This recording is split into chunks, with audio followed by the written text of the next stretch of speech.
Welcome to this episode of California Cruisin'.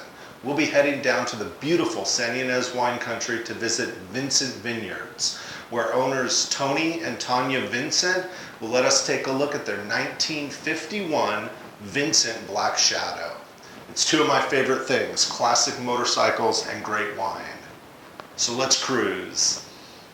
I'm gonna escape my baby. Are you ready? Are you ready?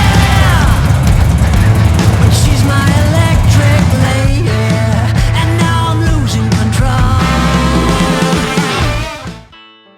San Ynez is located in northern Santa Barbara County along Highway 154, about halfway between San Francisco and Los Angeles.